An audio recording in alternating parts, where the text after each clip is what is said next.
For many people, the all-American road trip is the epitome of freedom and adventure. The irresistible thrill of the open road is hard to deny. But what sorts of things can you get up to along the way?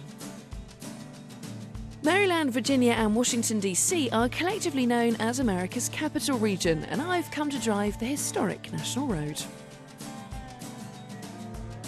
It's one of the region's many scenic byways, historically significant roads that tell the story of America's past as you travel through some of the most exquisite scenery in the land. It was the first highway to be funded by the American government, connecting the settled eastern seaboard to the interior of the country, heading west through the Allegheny Mountains.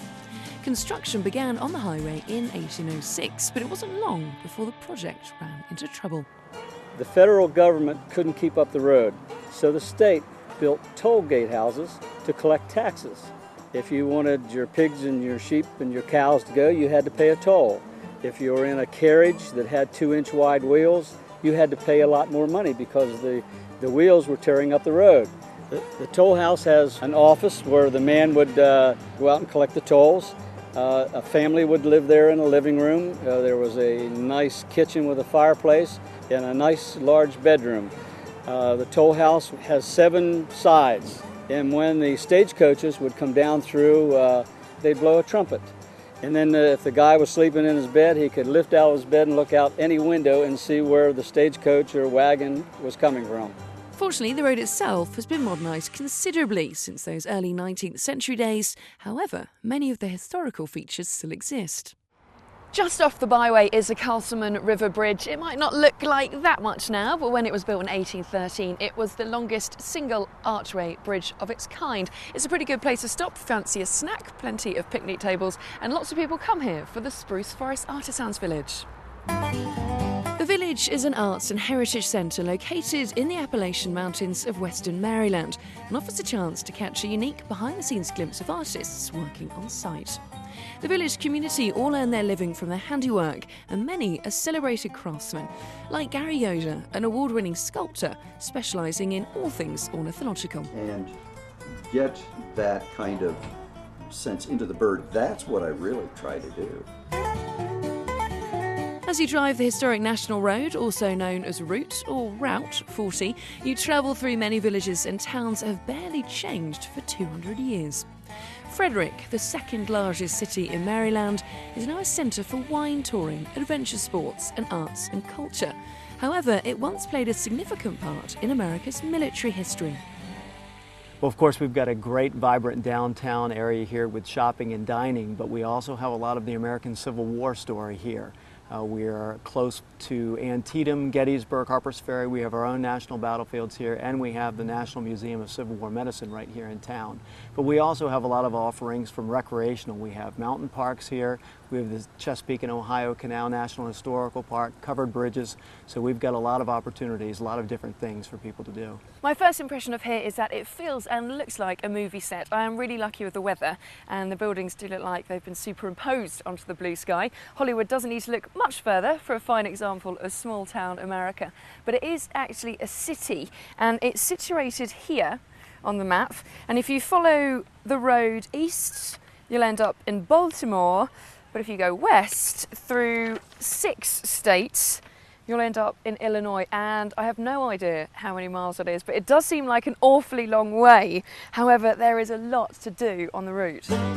The Scenic Byway Network undoubtedly opens up the country and is a far more enjoyable way to travel than being stuck on the rather charmless interstate highways.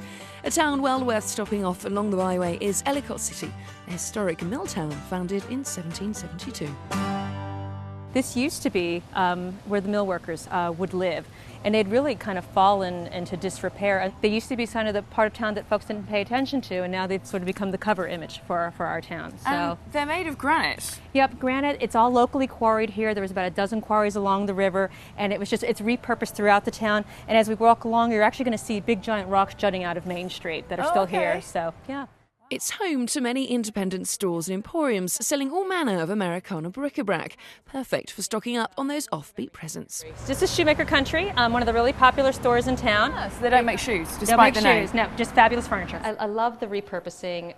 It gives things new life. It's kind of environmentally conscious too, that instead of things ending up in a landfill, they're getting a new life again in someo's home. Modern, chic, sort of urban-looking furniture that you can find here too. And comfortable chairs like this one. Ellicott City is also home to the oldest remaining passenger railway station in the United States. At one time, it serviced the Baltimore and Ohio Railroad line, and rather like the road, was directly responsible for America's expansion. The B&O Railroad Museum in Baltimore houses many of the original engines that steamed along those tracks in an enormous 19th century roundhouse. I like to call the railroad sort of the first internet because it connected places where people couldn't get to before, at least not easily. And certainly it changed the way people heated their homes, it changed the way people communicated with one another. Now, having a look at some of the others, there's a marked transition. I mean, that to me is a beautiful looking thing. Well, in order to get more power, they found out that a larger boiler was necessary. So they laid them down in a horizontal fashion. And the one you're referring to actually dates from the American Civil War period.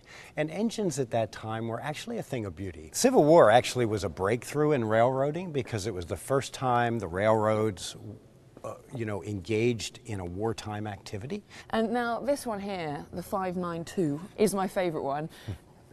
Because it's enormous. This is one of actually the fastest steam locomotives that ever ran in America. Wow.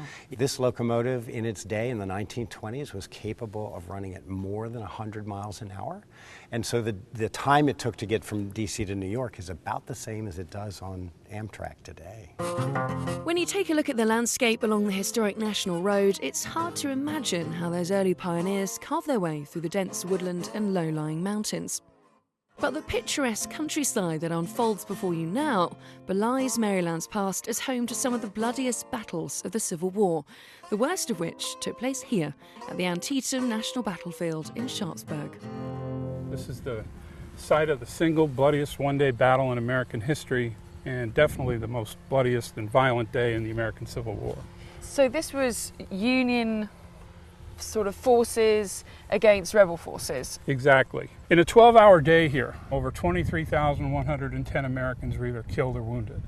There are still 145 missing soldiers here on this battlefield that were never found. Wow. It was said that this was the day that the Civil War stopped being civil. When you look across these fields and open grounds, you can't imagine this sort of thing happening here. It's so quiet and so peaceful. And our job is to allow people to come here and remember what happened.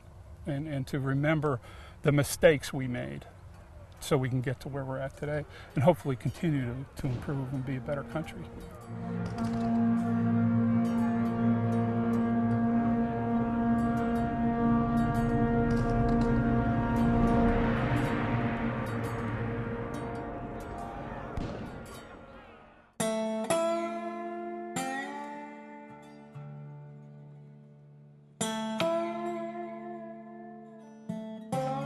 On the outskirts of the battlefield is Newcomer House, a modest two-storey property dating back to before the violent struggles, and is now home to the Civil War Heritage Area Exhibition, a collection of photographs, archaeological finds and personal items that tell the human story of the war. It's been lovingly restored to as close to its original state as possible, plus the inclusion of a bathroom.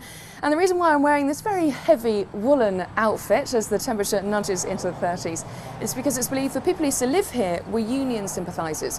And this is what they would have worn. It comes complete with a horn.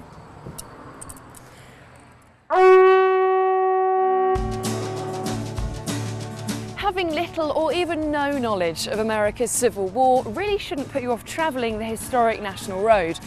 First of all, it's really easy to connect with the past because of the landscape. It hasn't changed much at all. The people here are so proud of their heritage and they really want to share it. And the thing that I was most worried about, getting lost. First of all, there's plenty of signage to help you out. And also, I've come to realise that getting lost is actually part of the fun.